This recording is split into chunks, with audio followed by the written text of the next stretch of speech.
우리 요한복음 8장 말씀 함께 보겠습니다. 요한복음 8장 우리 12절로 20절까지 말씀입니다. 요한복음 8장 12절로 20절까지 말씀입니다. 저와 여러분 한 절씩 교독하도록 하겠습니다. 저 한 절, 여러분 한 절. 8장 12절로 20절 말씀입니다. 예수께서 또 말씀하여 이르시되 나는 세상의 빛이니 나를 따르는 자는 어둠에 다니지 아니하고 생명의 빛을 얻으리라.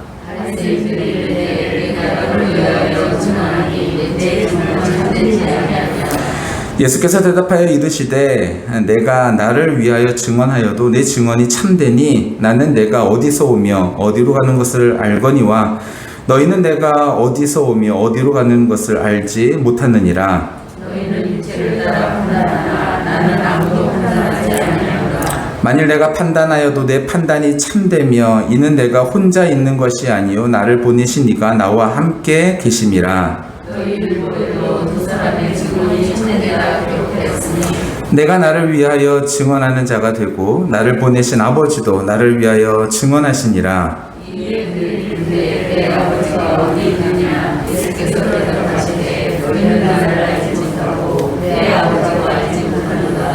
나를 알았다면 내 아버지도 알았으리라. 이 말씀은 성전에서 가르치실 때 흥금함 앞에서 하셨으나 잡는 사람이 없으니 이는 그 때가 아직 이르지 아니하였음이로라. 아멘.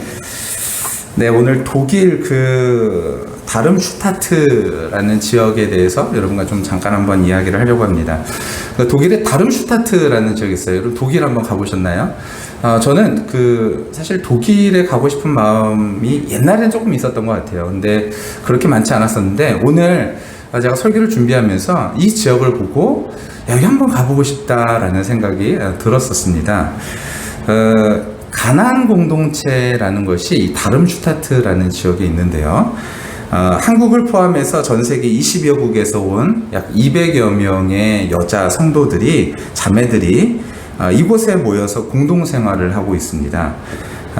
그래서 여기를요, 마리아 자매 회 이런 식으로도 부르더라고요. 이게 이제 우리로 따지면 이제 보수주의, 그러니까 복음주의의 계열의 루터파라고 있거든요. 우리는 장로교가 제일 큰 것 같지만 장로교는 우리나라밖에 거의 없어요. 거의 우리나라에선 장로교가 제일 크고 세계적인 것 같지만 사실 제일 큰 데는 감리교죠. 감리교는 이제 세계적인 그런 데고, 그리고 이제 루터파도 굉장히 큰 곳입니다. 여기에 속한 그런 데인데요. 여기에 들어가면요, 가장 먼저 정문에 뭐라고 써 있냐면 성경 구절이 하나 들어오는데 무엇이냐면 회개하라 천국이 가까웠느니라 이렇게 써 있다는 거예요.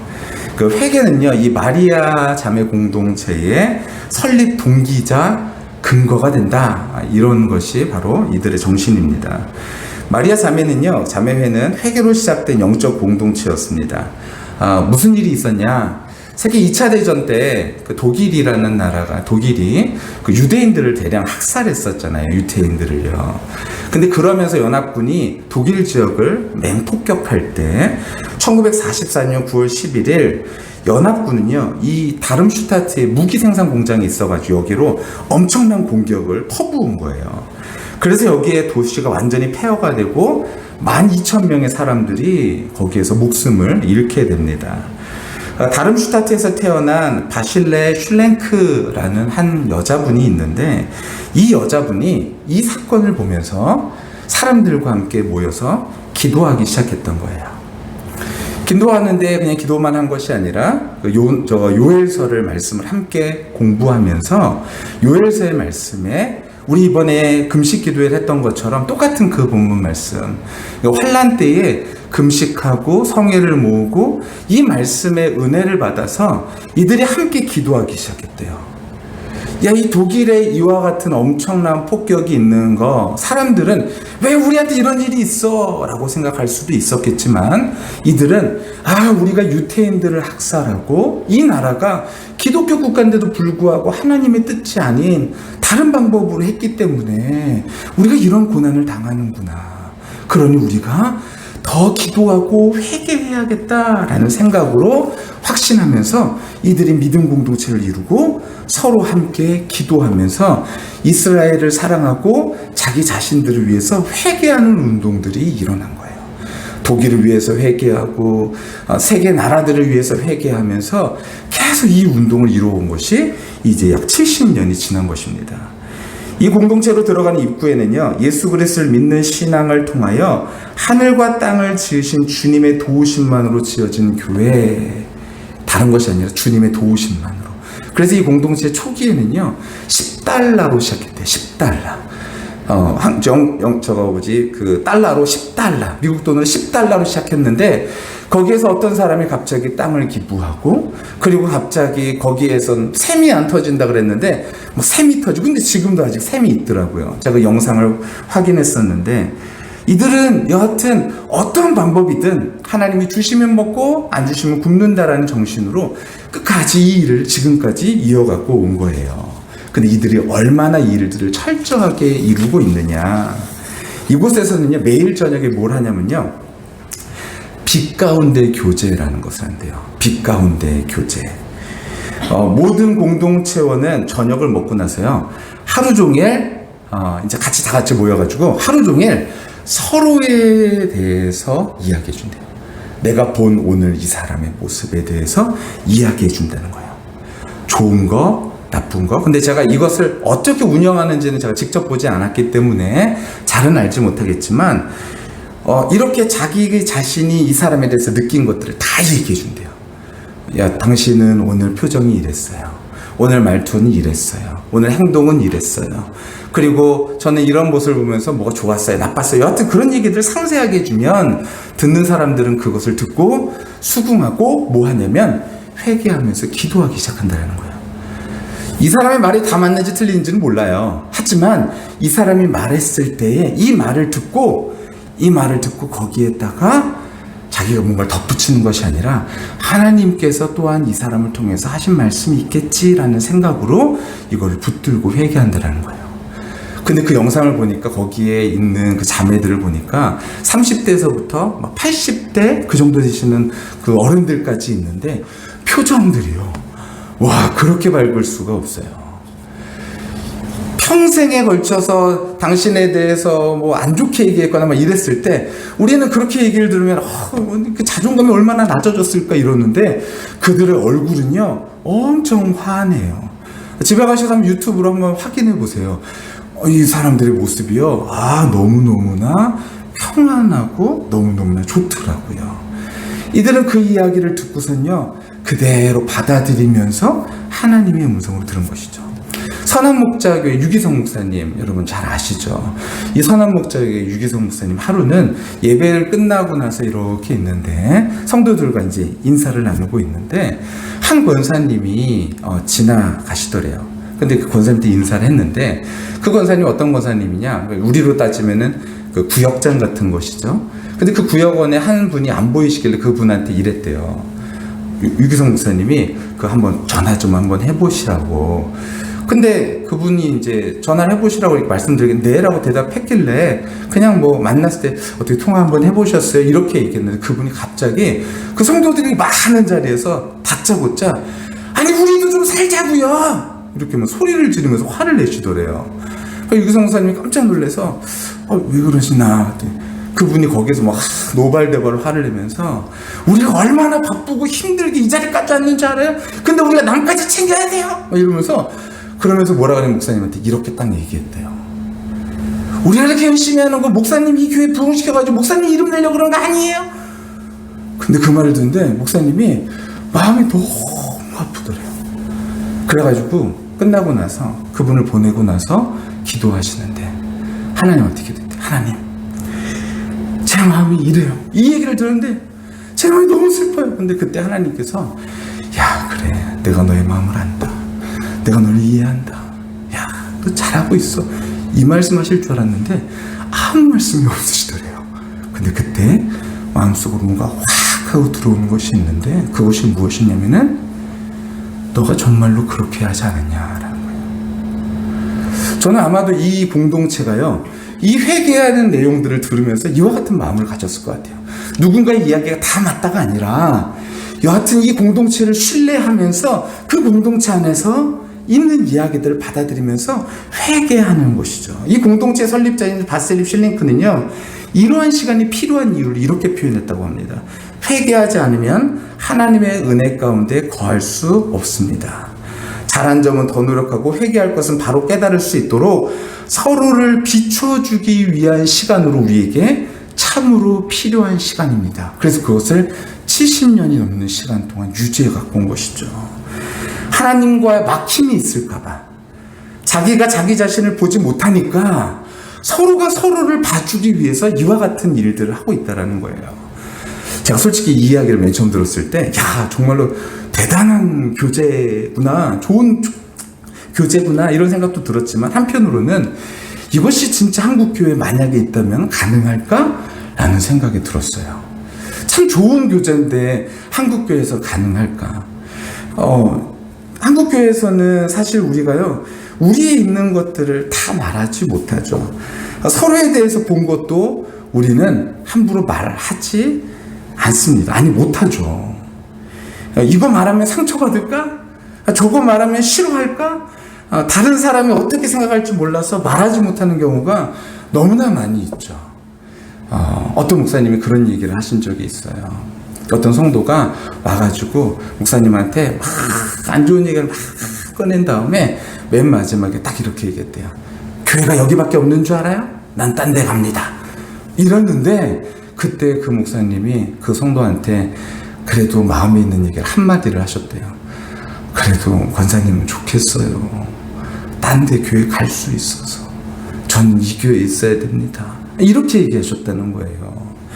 여러분, 말하면 상처받을까봐, 말하면 싫어할까봐, 말하면 힘들어할까봐, 그냥 용기를 내서 말했다고 오히려 불편한 관계가 되지 않을까봐 우리는 지레 겁먹고 그 말을 하는 것을 포기해버릴 때가 너무나 많이 있죠. 오늘 본문의 예수님은요, 예수님을 가리켜서 세상의 빛이래요. 예수님 빛이래요. 사실 이게요, 좋은 소식일까요? 나쁜 소식일까요? 누군가에게는요, 굉장히 좋은 소식이죠. 왜냐하면 어둠을 몰아내는 일이니까 이거 너무너무나 기분 좋은 일이고 흥분되는 일이고 행복한 일인 것이죠. 그러나 또 누군가에게는 이 사실이 엄청나게 불편한 사실인 것이죠. 그래서 요한복음 1장에 보면은 빛이 왔지만 그 어둠이 깨닫지 못하고 오히려 그것을 거부하는 일들이 일어나게 되는 건 아니겠습니까? 이제 모든 것이 예수님 앞에서 다 드러나게 되어진다라는 거예요. 그러니 예수님을 영접하는 것을 힘들어하는 사람들은 또 이런 일들이 어려운 것입니다. 왜냐하면 빛으로 나가야 되기 때문에 그런 거예요. 사실 사람은 빛보다 어둠을 더 즐겨하죠. 그래서 아담과 하와가 맨 처음에 하나님과 죄짓기 전에 하나님과 잘 살았는데 죄짓고 난 사람 그 다음 이들은요 숨어버리죠. 어둠 가운데 숨어버리는 것이에요. 더 편하고 그것이 익숙한 것이 사람의 본성인 것 같습니다. 근데 빛이 비춰지면 어떻게 되는 거예요? 어둠이 견디지 못하고 사라지게 되어지는 것이죠. 그러니까 모두가 좋아할 것 같지만 인간의 본성은 비명과 함께 어둠으로 숨어 들어가려고 하는 것이죠. 성경에 기록된 바리새인을 보세요. 그들은 겉을 꾸미는 것에 익숙한 사람이었어요. 그런데 예수님의 그 속마음을 파헤치니까 그들이 예수님을 어떻게 했나요? 싫어하죠. 거절하죠. 거부하죠. 만약에 예수님이 그들의 마음을 살살살살 긁었으면요, 아마도 그들이 예수님을 거부했을까요? 맨 처음부터? 그렇진 않았을 것 같아요. 그런데 이들의 마음을 파헤치니까 이들이 예수님을 싫어했던 것이죠. 마태복음 23장에 보니까 화 있을진저 외식하는 서기관들아 바리새인들이여.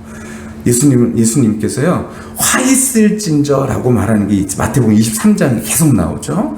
잔과 대접의 겉은 깨끗하되 그 안에는 탐욕과 방탕으로 가득하도다. 이게 바리새인들의 모습이 이와 같다라는 거예요. 겉은 번지르르한데 그 속은요 다 완전히 지저분한 탐욕과 방탕으로 가득한 모습이 바로 바리새인과 서기관들의 모습이다라고 꾸짖고 계신 것이죠. 눈먼 바리새인이여, 너는 먼저 안을 깨끗이 하라. 그리하면 겉도 깨끗하리라. 네가 겉이 깨끗하냐?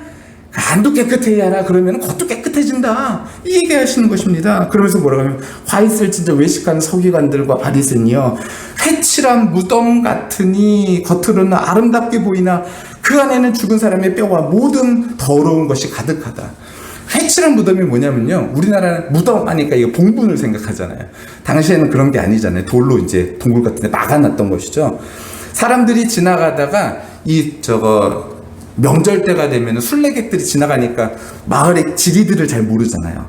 어디로 지나가다가 혹시라도 무덤가에 지나가다가 불결해질까봐 거기에다 무덤에다가 1년에 한 번씩 하얗게 회를 칠해놨던 것이죠. 그럼 사람들이 지나가도 저기 저 무덤이네. 그리고 지나가지 않았던 것이죠. 겉으로 봤을 때는요 멀쩡해 보이는 거예요. 그런데 그 속에는 뭐가 있다고요? 사람의 죽은 뼈와 모든 더러운 것이 가득하다. 이와 같이 너희도 겉으로는 사람이 옳게 보이되 안으로는 외식과 불법이 가득하다. 그러니까 이들은요 겉으로 봤을 때는 성공한 것처럼 보였는지 모르겠지만 사람들한테 눈으로 봤을 때는 야 괜찮네 이렇게 볼 수 있겠지만 예수님의 눈을 속일 수는 없었죠. 안으로는 외식과 불법이 가득한 그들이었습니다. 모세 율법상 시체나 무덤을 만진 자는 7일 동안 부정하기 때문에 순례객들을 보호하기 위해서 회를 칠해놨던 것이거든요. 하얗게 칠한 무덤은요 눈에 잘 띄었을 거예요. 바리새인들 눈에 잘 띄었을 거예요. 눈에 잘 띄는 그 겉모습, 그러나 그 속은 부정하고 냄새나고 썩어진 시체와 같은 그런 모습이다라는 것이죠. 밖에서는 밥 잘 사 먹는다 이게 외식이 아니라 이 외식이라는 히포크리스, 그러니까 가면을 쓰다. 이게 뭐냐면은 가면을 쓰고 연기한다 이런 의미가 있어요. 가면을 쓰고 연기하는 거죠. 자기 내면에 있는 것들로 얘기하는 것이 아니라 자기 내면에 없는 것들로 가지고 얘기하는 거예요. 연기하는 거죠. 그런데 예수님이 빛이시니까요 어떻게 되는 거예요? 예수님은요 다 드러나는 거죠. 그러니까 다 긁어내는 거예요. 예수님이요. 그러니까 이것이 싫은 거죠. 근데 반면에 세리나 창녀는요 숨길 것이 없습니다. 숨기고 싶어도 죄성이 이미 다 드러나 있어요. 다 만방에 다 알려진 거예요. 죄성이. 그러니까 숨길 필요도 없는 거죠. 그래서 예수님께로 오히려 나아오기가 쉬웠던 것이죠. 그래서 우리가 어떤 사람이 되어야 되느냐, 우리가 우리 안에 하나님의 말씀으로 우리가 언제든지 변화될 수 있는 가능성이 우리 안에 항상 있는 사람이 되어줘야 된다는 거예요. 교만하지 않고 겸손하게 주님의 말씀을 받아들일 수 있는 태도들, 빛이신 예수님의 말씀이 우리 안에 받아들일 수 있는 태도들. 여러분 아까 그 수녀회에서, 그 마리아 자매회에서 그 많은 이야기들이 거기에서 진짜로 하나님께서 주신 마음으로 전달한다 하지만 인간의 언어가 또 얼마나 많이 섞였겠어요.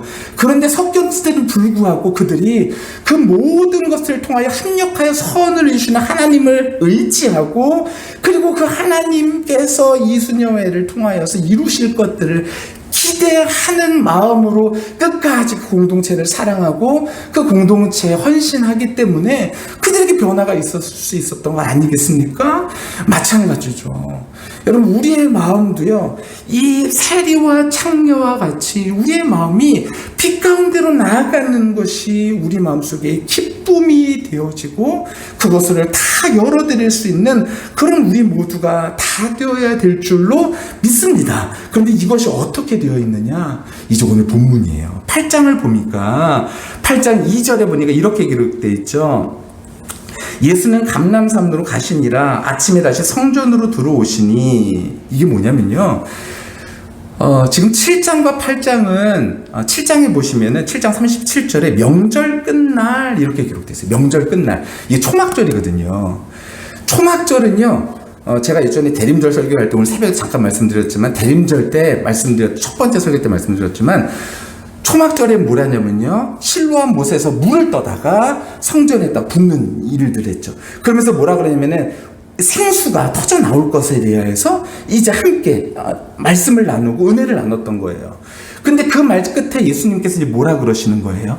그런 일들을 행했던 사람들에게 누구든지 목마르거든 내게로 와서 마시라. 사람들은 광야에서 초막을 짓고 하나님께서 물을 공급하시는 것을 느꼈다면, 그것에 대해서 알았다면, 이제 그 생명과 같은 물을 누가 주시느냐? 예수님이 주신다라는 거예요. 누구든지 목마르거든 내게로 와서 마시라. 사람들이 초막절의 행사를 다 끝내놓고 있는 그 상황에서 목마른 사람 내게로 와서 마시라. 왜냐하면 내가 누구냐? 예수님이 바로 생명을 주시는 분, 예수님이 바로 하나님이시다라는 말씀을 하고 계신 것이죠. 이 이야기, 이 말씀을 하시면서 초막절에 또 한 가지의 사건이 있는데, 그것은 무엇이냐면 빛의 사건이 있었어요. 그래서 예루살렘 성전이 가장 높은 꼭대기에 있다면 거기서 빛으로 밝게 비춰가지고 사람들이 광야에서 성막 위에 하나님의 구름 기둥, 불 기둥이 떠져 있었던 것들을 기억했던 것처럼 예루살렘 성전 위에 밝게 빛나는 빛을 보고 빛이신 하나님을 생각했다라는 거예요. 근데 오늘 본문에 보니까 뭐라고 하냐면은 내가 세상의 빛이다라고 말씀하시면서 이 초막절에 사람들이 생각하고 알고 있었던 구약의 하나님을 그대로 끌고 와서 바로 예수님께서 하나님이신 것을 이들이 이해하기 쉽도록 말씀해 주시는 것이죠. 근데 이 말씀이 언제 기록된 내용이냐? 8장 2절에 보니까 아침에 다시 성전으로 들어오시니 백성이 다 나오는지라 앉아서 그들을 가르치셨다. 초막절이 끝나고 나서 사람들은 대부분 다 돌아갔는데 여전히 돌아가지 않고 성전으로 다시 오는 사람들이 있었다는 것이죠. 이 사람이 누구였을까요?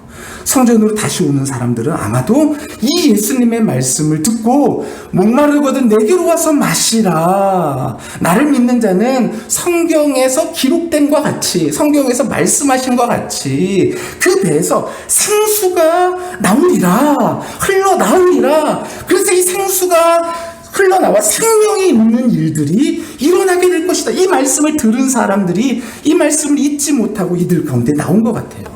예수님께서 아마 이들을 가르치셨던 내용은 요 내용을 조금 연장해서 가르치셨겠죠?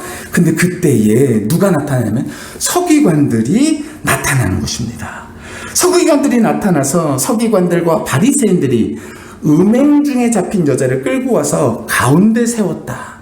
이런 거죠. 한 여자를 끌고 와요. 근데 이 여자를 끌고 오는데 이 여자가 뭐예요? 음행 중에 만지지도 않았을 것 같아요. 개처럼, 동물처럼, 아니 짐짝처럼 취급하면서 일로와 이런 식으로 하면서 본문 보니까 끌고 와서 가운데 세웠다. 많은 사람들 앞에서 가운데 딱 세운 거죠. 왜 그렇게 세웠을까요? 예수님의 가르침이 율법하고 어긋나다라는 사실들을 알려주기 위해서, 예수님 망신 주기 위해서 끌고 온 모양이에요. 모세 율법을 운운하면서 이 여자가 간음하다가 현장에서 잡혔는데 모세 율법에는 뭐라고 돼 있다고요? 모세 율법에는 5절에 보니까 이러한 여자를 돌로 치라 명하였거니와 선생님은 어떻게 하시겠습니까? 이런 거예요. 여기서 만약에 용서를 말하면 뭐가 되는 거예요? 율법을 깡그리째 무시하는 사람이 되어버리는 것이죠. 그리고 사람들이 다 떠날 거예요. 그리고 율법을 만약에 여기서 인정하게 되면요, 예수님도 율법 아래에 있는 사람이 되어버리는 것이죠. 이것도 저것도 좀 어려운 상황이었어요. 그때 예수님께서요 그들에게 대답하시지 않았어요. 아무 말씀도 하지 아니하시고 뭐만 하셨어요? 바닥에 몸을 굽히셔서 그 손가락으로 뭘 이렇게 쓰신 것이죠. 이거 알려고 너무 노력하지 마세요. 이건 아무도 몰라요. 이걸 알려고 말하는 사람은 분명히 이단입니다. 이거는 누구도 몰라요. 근데 중요한 건 예수님께서 땅바닥에 또 물을 끄적끄적 쓰신 거예요. 그러니까 사람들이 뭐라고 하면 재차 묻습니다. 재촉하는 거죠. 대답해 보세요. 아마 이랬을 것 같아요. 근데 예수님께서 그때 왼마디로 한마디 딱 던지셨어요. 뭐라 그러셨어요? 너희 중에 죄 없는 자가 먼저 돌로 치라. 이 말씀 한마디 하니까 사람들이 다 뭐의 가책을 받아? 양심의 가책을 느껴서 어른으로 시작할 젊은이까지 하나씩 이제 다 가버리는 일들이 일어나게 된 것이죠. 여자여, 그때 예수님께서 말씀하셔요. 여자여, 너를 고발하던 그들이 어디 있느냐? 너를 정죄한 자가 없느냐? 나도 너를 정죄하지 않으니 다시는 죄를 범하지 말라 말씀하시냐. 그리고 말씀을 이어가셨어요. 말씀 그 다음에 이어가신 거예요. 나는 세상의 빛이니 나를 따르는 자는 어둠에 다니지 아니하고 생명의 빛을 얻으리라. 여러분, 그러니까 이 본문을요 딱 보니까 11절하고 12절하고 단락이 구분되어 있잖아요. 그러니까 사람들이 이게 이야기가 끝난 이야기처럼 보이지만요, 초막절이라는 그 사건을 통하여서 이 이야기는 전체가 이어지고 있는 내용인 것을 우리는 확인할 수 있죠. 그러니까 예수님께서는 이 초막절의 이야기, 빛의 이야기, 물의 이야기, 이거를 통하여서 예수님이 누구이신지를 이들에게 나타내 보이시고, 이 죄 있는 이 여인이, 그리고 이 여인만 들어야 되지 아니하죠. 모든 죄 있는 사람들이 다 들어야 될 이야기를 말씀해 주고 계신다라는 거예요. 그게 뭐냐면, 나는 세상의 빛이니 나를 따르는 자는 어둠에 다니지 아니하고 생명의 빛을 얻으리라, 이렇게 말씀하신 것입니다. 그러니까 이들이 뭐라 그러냐면은, 스스로를 세상의 빛이라고 증언하시는 예수님의 증언에 대해서 바리새인들이 이렇게 말합니다.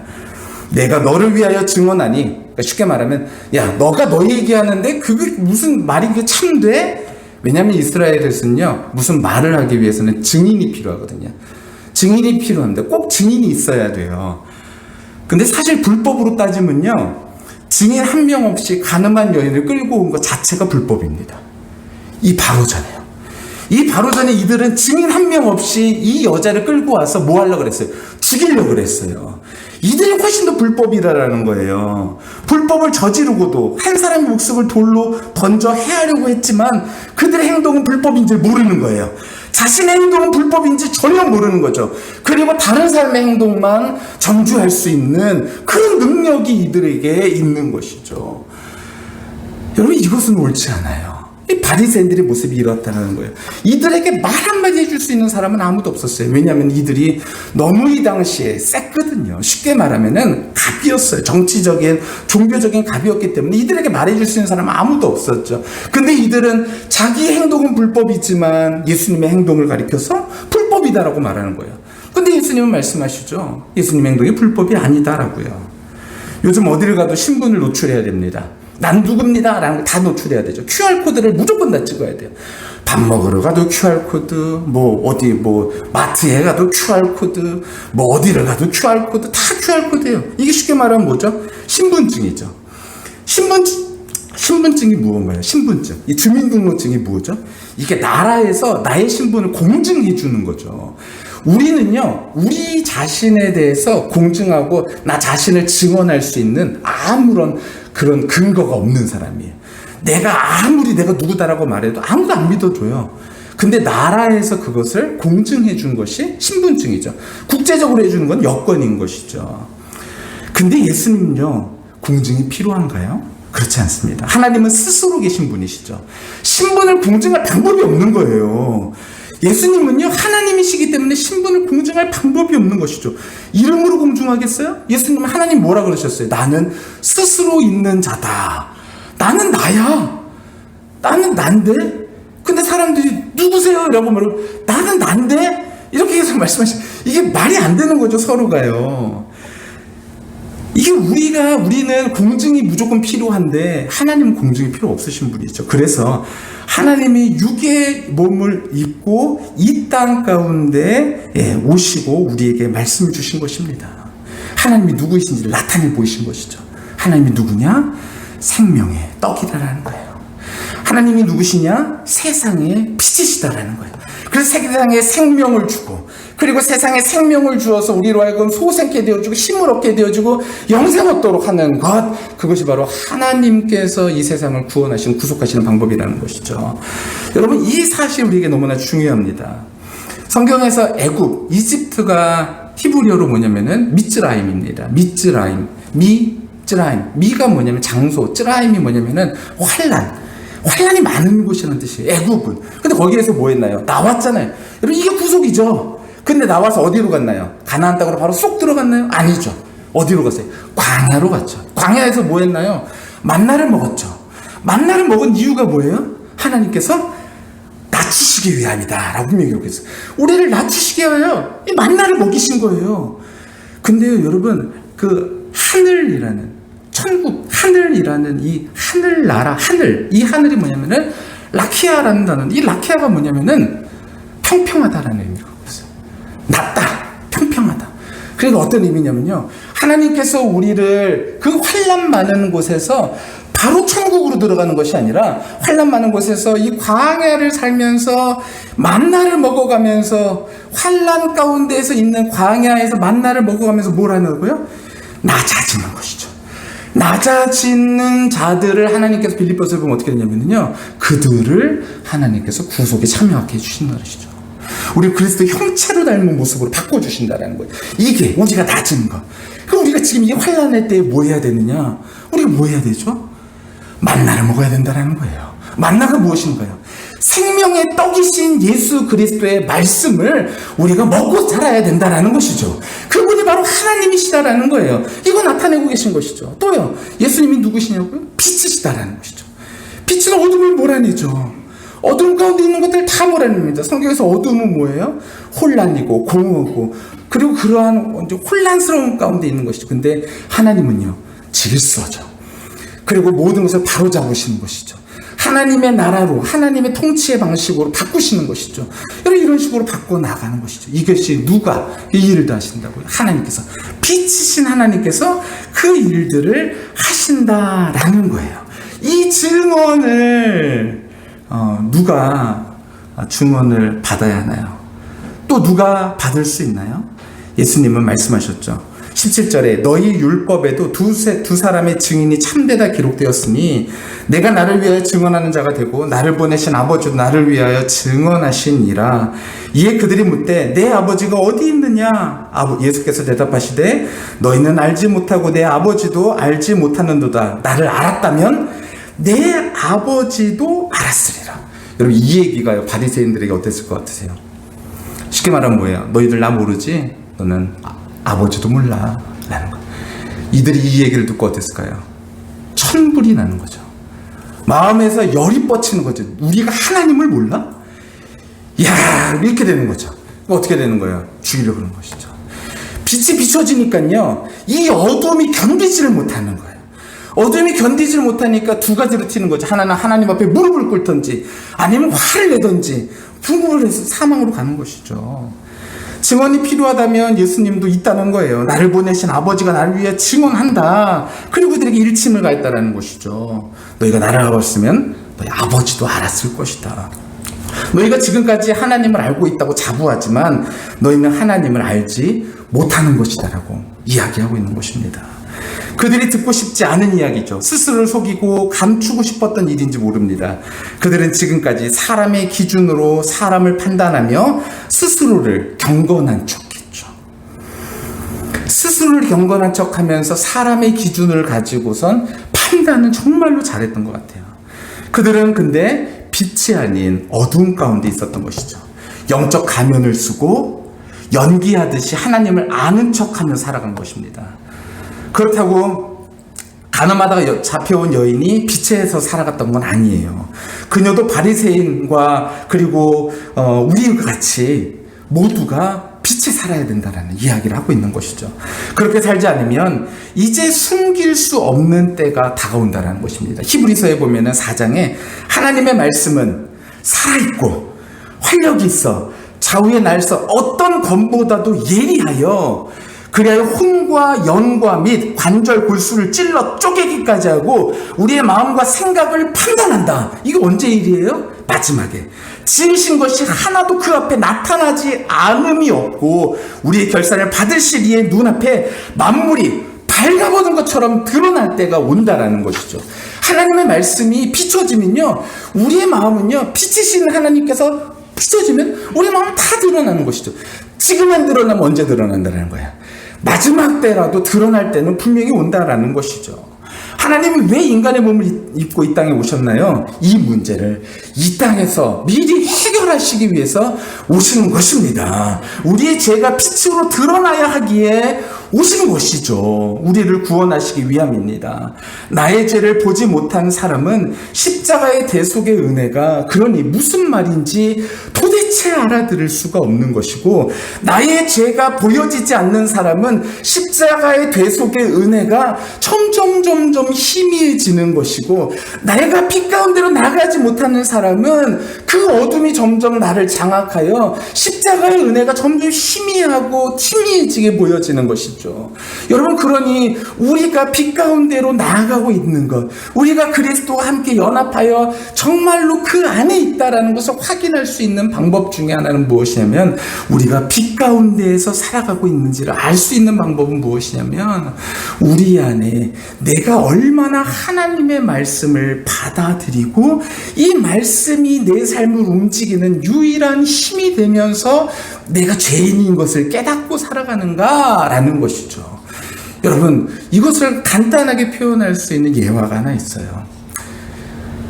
무엇이냐면요, 인테리어가 엄청나게 잘 된 집에 한번 가보세요.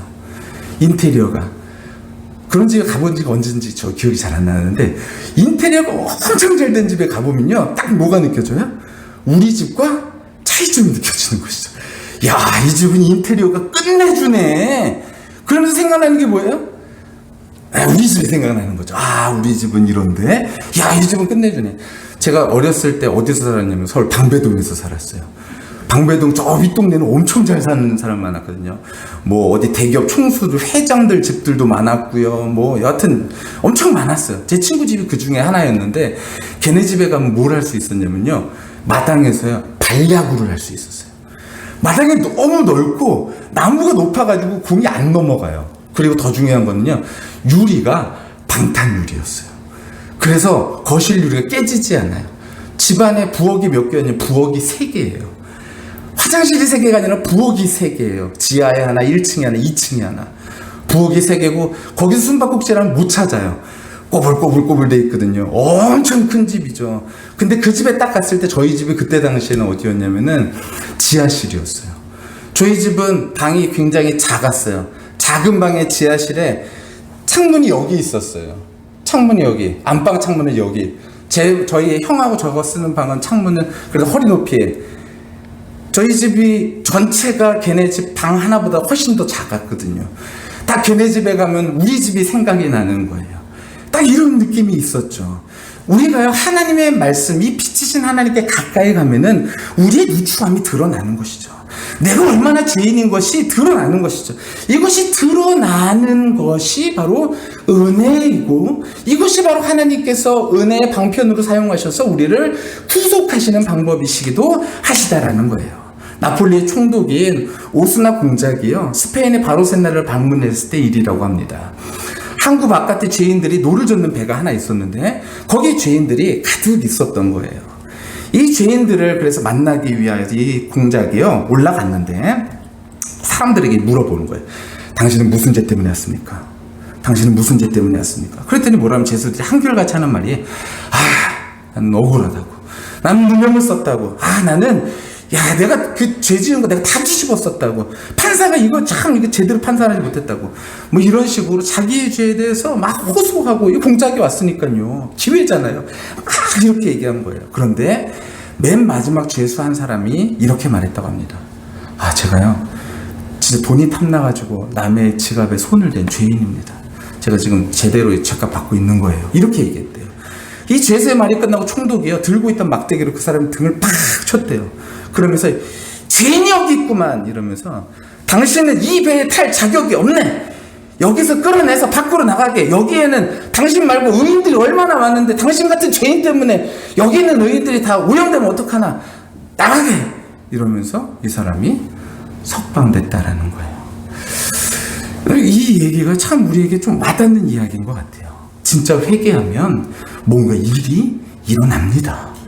진짜 우리가 회개하고 하나님의 말씀을 돌이키면 뭔가 일이 일어나는 것이죠. 예수님의 빛이 우리를 괴롭게 하는 것이 아니에요. 예수님의 빛이 우리를 괴롭게 하는 것이 아니라 우리의 죄가 우리를 스스로를 괴롭게 하는데, 그것을 우리가 인지하지 못할 뿐이죠. 빛으로 나가면 우리는 삽니다. 한 번 나가는 것이 아니라 매 순간 빛 가운데로 걸어가면, 그러면은 우리 모두가 그 안에서 하나님의 빛을 보고 우리 안에 비춰지는 그 빛으로 인하여 우리의 모든 것들이 누추함이 드러나고, 그 다음에 우리가 바랄 수 있는 것은 무엇이에요? 하나님의 은혜죠. 주님의 은혜만 말할 수 있는 사람으로 바뀌어지게 되는 줄 믿습니다. 저는 이러한 빛으로 걸어가는 회개의 은혜를 누리는 귀한 삶을 살아가는 우리 모두가 다 되기를 예수님의 이름으로 우리 공동체를 축복합니다. 이 믿음이, 이 하나님의 은총이 우리 모두에게 끊임없이 지속적으로 있어 이것이 우리에게 참으로 기쁨이며 감사로 돌아오는 저와 우리 모두가 다 되시기를 예수님의 이름으로 간절히 축원합니다.